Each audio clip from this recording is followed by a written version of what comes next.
Hi. അപ്പോൾ ഇന്നത്തെ duty purchasing ആണ്. നമ്മളെ റൂമിലെ ഗ്രോസറി ഐറ്റംസ് എല്ലാം തീർന്നു. അപ്പോൾ ഇനി അടുത്ത നേരെ പോവുക, പർച്ചേസ് ചെയ്യുക. അപ്പോൾ ഇവിടെ തൊട്ടടുത്തുള്ള പുതുതായിട്ടൊരു ബ്രാഞ്ച്, അതായത് സിറ്റിയിൽ ഇതിൻ്റെ ബ്രാഞ്ചുണ്ട്. അപ്പോൾ അതിൻ്റെ ഒരു ബ്രാഞ്ച് ഇപ്പം നമ്മളെ റൂമിൻ്റെ തൊട്ടടുത്തായിട്ട് ഒരെണ്ണം തുടങ്ങി. അപ്പോൾ ഇന്ന് അങ്ങോട്ടാണ് നേരെ വെച്ച് വിട്ടത്. ഫിഷും കാര്യങ്ങളൊന്നുമില്ല, ബാക്കി ഐറ്റംസ് മീറ്റും കാര്യങ്ങളും ഒക്കെ ഉള്ളൊരു സൂപ്പർ മാർക്കറ്റായിരുന്നു കേട്ടോ, ഒത്തൈമെന്നും പറഞ്ഞിട്ട്. പക്ഷേ ആൾക്കാരൊക്കെ വളരെ കുറവ്, 1-2 പേര് മാത്രമേ ഉള്ളായിരുന്നു പർച്ചേസിങ്ങിനായിട്ട് വന്നത്. ബാക്കി പിന്നെ അവിടെ ഉള്ള സ്റ്റാഫുകൾ മാത്രമേ ഉള്ളായിരുന്നു.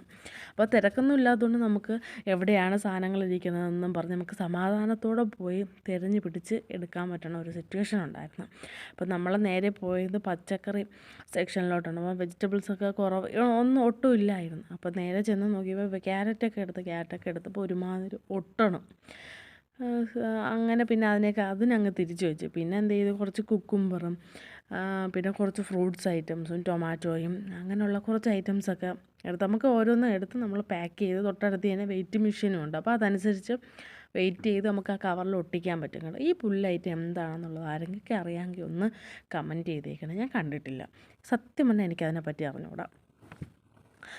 അങ്ങനെ അത് കഴിഞ്ഞപ്പോൾ നല്ല ഭംഗിയുണ്ട് കേട്ടോ ഈ ക്യാപ്സിക്കൊക്കെ കാണാൻ വേണ്ടിയിട്ട്. അതുകൊണ്ടാണ് ഞാൻ കേട്ടോ ഈ വീഡിയോ എടുത്തത്. നമ്മളതൊന്നും വാങ്ങിച്ചിട്ടില്ല. പിന്നെ അതാണ്ട നമ്മുടെ ഫ്രഞ്ച് ഫ്രൈസിൻ്റെ ഇഷ്ടംപോലെ വെറൈറ്റി ഐറ്റംസ് ഇത് അവിടെ ഇഷ്ടംപോലെ ഇതിൽ കൊടുത്തിട്ടുണ്ട്. പിന്നെ ഞങ്ങൾ വാങ്ങിച്ചത് ഈ കുറച്ച് ഫ്രോസൺ ആയിട്ടുള്ള ഫ്രൂട്ട്സുകളുണ്ടായിരുന്നു. അപ്പോൾ ഇതിൽ നിന്ന് 1-2 കവറ് ഫ്രോസൺ ആയിട്ടുള്ളത് എടുത്ത്, പിന്നെ അതാണ്ട് ഇത് കീമ എന്ന് പറയും സംഭവം. ഒരു തവണ ഞങ്ങൾ വാങ്ങിച്ച് ഞങ്ങൾക്ക് ഇഷ്ടപ്പെട്ടില്ല കേട്ടോ. എവിടെ നിന്നോ കിട്ടിയേക്കാം, അങ്ങനെയൊക്കെ കൊണ്ടുവന്നിട്ടുണ്ടായിരുന്നു. അങ്ങനെ ആ ഒരു സംഭവം ഉള്ളത്. ഇപ്പോൾ കഴിച്ചിട്ടുള്ളവരുണ്ടെങ്കിൽ അവർക്ക് ഇഷ്ടമുള്ളതാണെങ്കിൽ ഒന്ന് കമൻറ്റ് ചെയ്തേക്കണേ. പിന്നെ നമ്മൾ നേരെ വന്നത് നമുക്ക് ഇവിടെ യോഗേർട്ടും കാര്യങ്ങളൊക്കെ എടുക്കണമായിരുന്നു. അപ്പോൾ അതിൻ്റെ തൊട്ടടുത്തായിട്ടാണ് ഈ ബേക്കറി സെക്ഷൻസ്. പക്ഷേ ബേക്കറി ഐറ്റംസ് ഒന്നും വാങ്ങിക്കാൻ തന്നില്ല.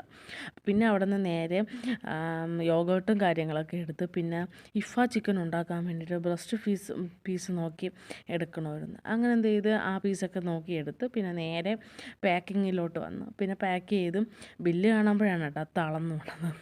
ഒട്ടുമിക്ക എല്ലാവരും അങ്ങനെ ആയിരിക്കും.